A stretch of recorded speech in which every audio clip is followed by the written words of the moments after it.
Welcome back once again मेरे प्रिय विद्यार्थियों, माय डियर स्टूडेंट्स। आज हम लोग नया टॉपिक सीखेंगे जिसका नाम है बीट्स। अब आप सोचते हैं कि बीट्स क्या है। आपको बता दूं, साउंड में जो इंटरफेरेंस होता है ना लॉन्गिट्यूडनल वेव्स में, उसको हम बीट्स कहते हैं। और जब लाइट में इंटरफेरेंस होगा तो उसे इंटरफेरेंस कहेंगे। एक्चुअल में इंटरफेरेंस हम नेक्स्ट क्लास में 12th में पढ़ेंगे लाइट के केस में। अभी साउंड की बात करते हैं। सुपरपोजिशन मतलब मिक्सिंग, ओवरलैपिंग, कोइंसिडेंस बनाता है इंटरफेरेंस या बीट्स। अभी आप पूरी बात समझ नहीं पाएंगे, अब मैं थोड़ा सा डिटेल में बताता हूं कि एक्चुअल बीट्स क्या है। देखिए, अगर कभी टू वेव्स, अब यहां चूंकि साउंड की बातें हो रही तो हम साउंड वेव की बात करेंगे। अगर कभी टू साउंड वेव्स जिनकी फ्रीक्वेंसी में स्लाइटली डिफरेंस है, मोर डिफरेंस नहीं कह रहा हूं, स्लाइटली मतलब सुनिए 1 hertz, 2 hertz, 3 hertz, 4 hertz, 5 hertz, 6 hertz, ऐसा डिफरेंस हो तो इसको हम बोलेंगे स्लाइटली डिफरेंस। तो अगर टू वेव्स हैं, साउंड वेव्स हैं, उनमें फ्रीक्वेंसी में स्लाइट डिफरेंस है और वो दोनों ही वेव सिंगल मीडियम में, एक ही मीडियम में, एक ही पाथ पर ट्रेवल कर रही हूं, तो वो आपस में सुपर इंपोज करती हैं, सुपरपोजिशन होती है, ओवरलैपिंग होती है, मीट करती हैं एक दूसरे से। इस मीटिंग की वजह से मीडियम में कभी साउंड की फ्रीक्वेंसी बढ़ जाती है और कभी कम हो जाती है। अल्टरनेट होता है, राइज एंड फॉल अल्टरनेटली, और एक फिक्स टाइम पीरियड बाद होता है, पीरियोडिक ये चेंज होता है। तो जो राइज होता है फ्रीक्वेंसी में या साउंड में, उसको वैक्सिंग बोलते हैं। टेक्निकल लैंग्वेज में क्या बोलते हैं? वैक्सिंग। और जो फॉल होता है उसको वैनिंग कहते हैं। क्या बोलते हैं? वैनिंग। ये वैक्सिंग और वैनिंग होना यानी राइजिंग और फॉलिंग इंटेंसिटी में साउंड के लिए बीट्स कहलाता है। और इंटरफेरेंस में इनको फ्रिंज बोलते हैं। क्या बोलते हैं? फ्रिंज। वो पढ़ेंगे 12th में, अभी तो साउंड की बात करते हैं। तो एक राइज और जस्ट उसके बाद वाला डाउन, फॉल, यानी वैक्सिंग वैनिंग मिलाकर 1 बीट बोला जाता है। कितना? बीट्स। ये साउंड मतलब तेज साउंड सुनाई देगी, फिर डाउन साउंड सुनाई देगा। म्यूजिक में भी ऐसा होता है, ठीक है, म्यूजिक में ये सब होता है। तो मैं बीट्स को मैं डिफाइन कर रहा हूं प्रॉपर, धीमे धीमे आराम से आप लोग नोट करिए। सबसे पहले कहेंगे when two sound waves, when two sound waves with very slight frequency difference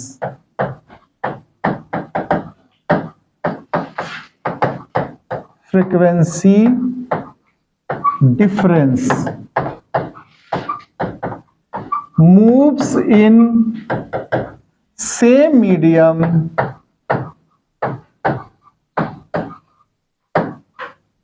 then due to superposition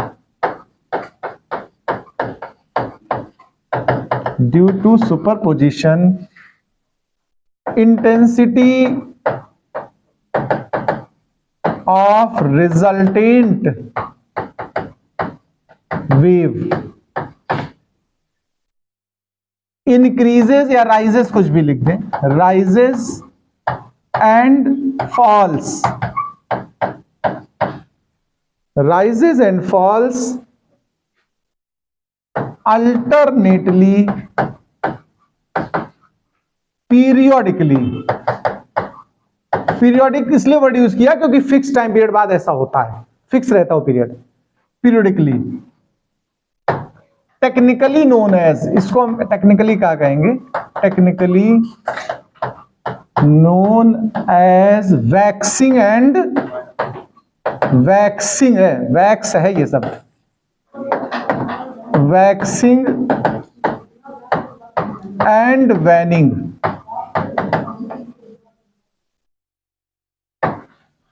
this rise and fall is called beat या beats. One rise and one fall makes one beat. One rise and one fall makes one beat.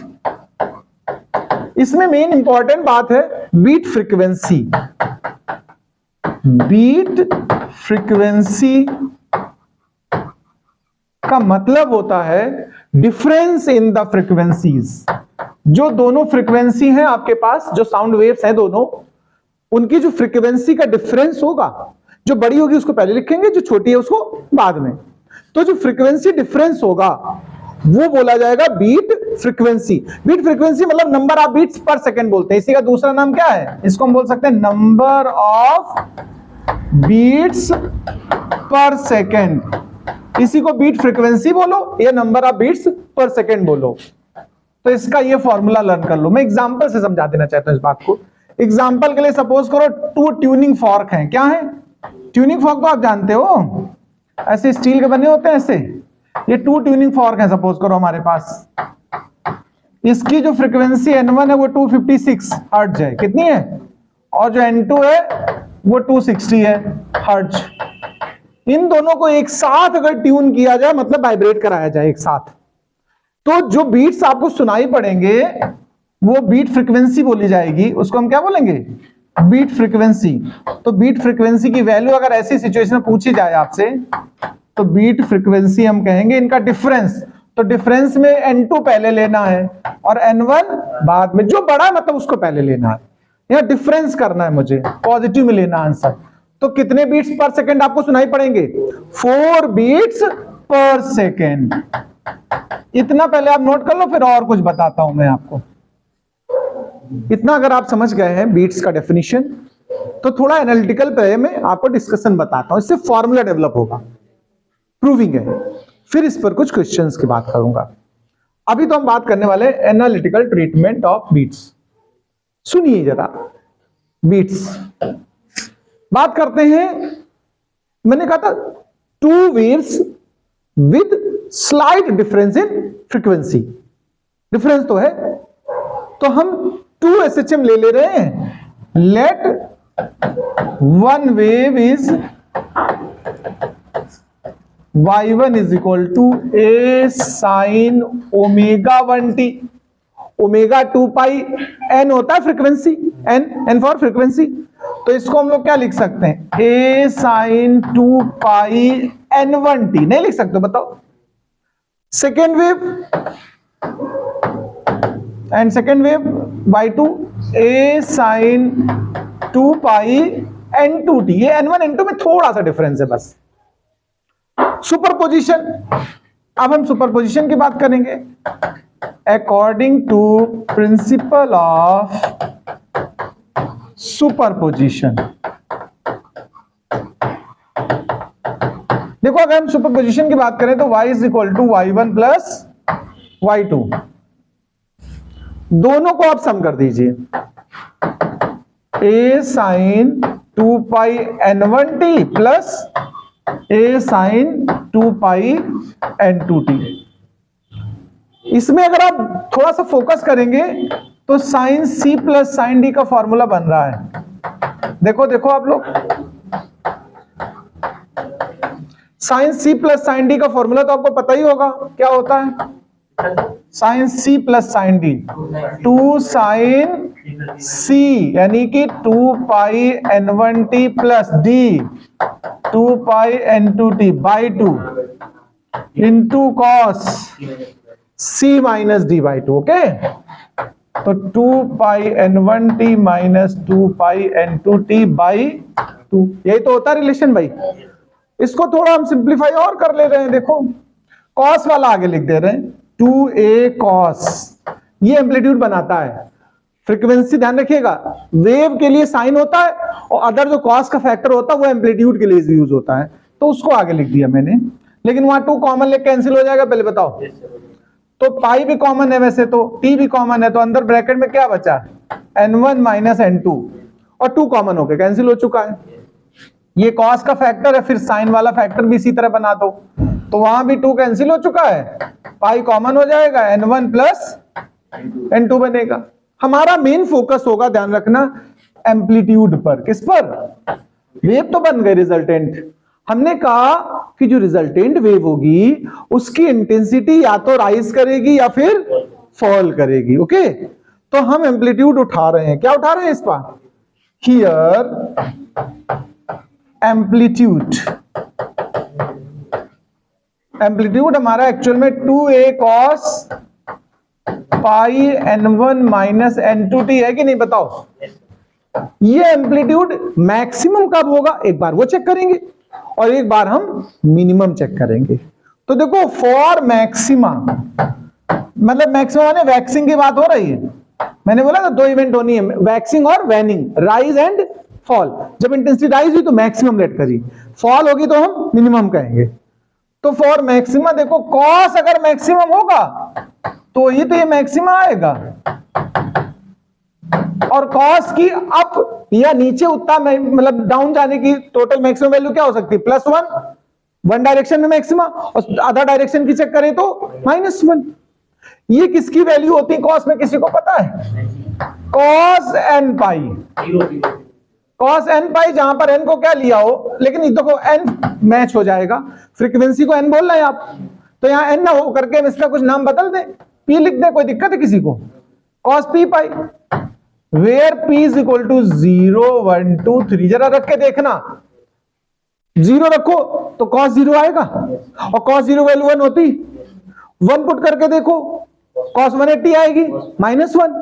बोलो भाई, तो ये +-1 आएगा इस situation से कि नहीं? ये जनरल इक्वेशन बोली जाती है, जनरल सोल्यूशन है। तो हम सीधा सीधा cos को cos से हटा दे रहे, पाई को पाई से हटा दे रहे, तो हम कंपेयर करके अगर निकालेंगे यहां से, तो देखो n1 माइनस n2t की वैल्यू कितनी आ रही, देखो जरा आप, p आ रही कि नहीं आ रही? देखो कंपेयर करो both side, cos cos cancel, pi pi cancel, तो ये देखो कंपेयर बना। तो देखो टाइम टेकन कितना आ रहा, देखो time taken p by n1 minus n2। तो हम जरा देखें सक्सेसिव मॉड में क्या डिफरेंस आ रहे हैं। तो देखो, for p is equal to 0 1 2 3 put करके देख रहा हूं मैं। जब आप 0 पुट करोगे, यानी फर्स्ट बार जो राइज मिलेगा, फर्स्ट राइज के लिए p की वैल्यू क्या है? 0। तो जब 0 रखा तो t कितना आया? 0। अगले राइज के लिए p को 1 रखो तो ये वैल्यू कितनी आई, फिर अगले के लिए, फिर अगले के लिए, यानी टाइम डिफरेंस किसी 2 का अगर हम चेक करें, देखो द टाइम डिफरेंस,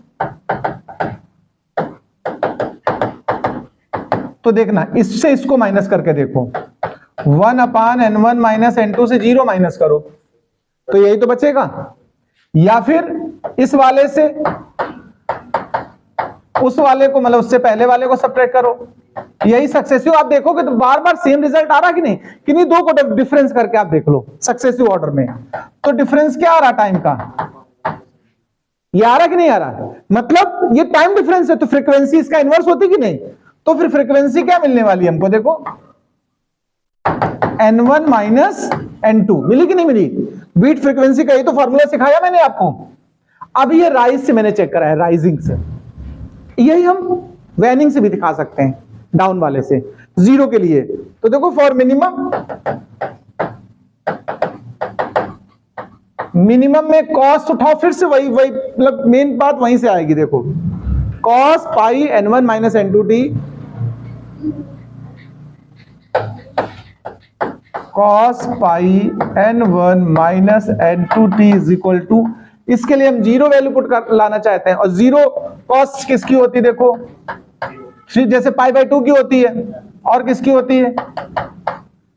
p π/2। मतलब इस तरह के जो वैल्यू, p की वैल्यू 0 तो रख ही सकते हो, लेकिन 0 के लिए बस, अब यहाँ p 0 से नहीं स्टार्ट होगा, तो 0 पे आ जाओगे। देखो हियर जो p यहां पर लेट करोगे, कहां से स्टार्ट करोगे? 1 से। कहां से? p को 1 रखना है, फिर 3 रखना है, फिर 5 रखना है। ध्यान से देखना जरा, अब इस जगह p की वैल्यूज क्या होंगी? 1 रखो तो π/2 आया, cos 90 कितना होता है? 0। 3 रखोगे, 3 π/2 मतलब 270। 5 रखोगे, अब ये उस चीज को सेटिस्फाइड करेगा। तो इस सिचुएशन से अगर हम कंपेयर करके कहें तो देखना जरा, ये वैल्यू उठा रहा हूं सीधा, तो n1 माइनस n2t, पाई तो कैंसिल हो गया ना आपस में, उस तरफ क्या बचा p बाई 2। तो यहां से अगर टाइम का वैल्यू निकाले तो क्या निकल रही देखो, p by twice of n1 minus n2। अब वो सब वैल्यूज पुट करो जो p की हैं, for p is equal to 1 3 5 so on. चलो पहले 1 रखो, तो देखो टाइम डिफरेंस कितना आ रहा है, 1/2 n1 माइनस n2 आया, फिर दोबारा से क्या रखो 3, देखो तो क्या आया 3/2 n1 माइनस n2, फिर 5/2 n1 माइनस n2। अब इन्हीं के डिफरेंस चेक करना है, वो पहले तो वैल्यू रखा है मैंने, फिर डिफरेंस अब निकालेंगे, अभी तो वैल्यू रखी है। तो टाइम डिफरेंस अब देखो कितना आ रहा है, किन्हीं दो सक्सेसिव का डिफरेंस निकाल के देखो आप, उस वाले को उसको उससे इसको माइनस करो, क्या आएगा देखो, ये 3/2 है, ये वही वैल्यू 1/2 है, तो 1.5 से हाफ चला गया, 1 टाइम्स बचा कि नहीं बचा, तो हर बार आप सब्ट्रैक्ट करके देखो यही रिजल्ट मिलेगा आपको। और ये टाइम डिफरेंस अगर ये है तो फ्रीक्वेंसी क्या बन रही देखो, यहां से हम रिजल्ट पे आ गए कि फ्रीक्वेंसी हमारी बन गई n1 माइनस n2। ये एनालिटिकल डिस्कशन हो गया किसका, बीट्स का। इसको नोट करो, फिर इस पे एक आध क्वेश्चन कराएंगे हम आपको।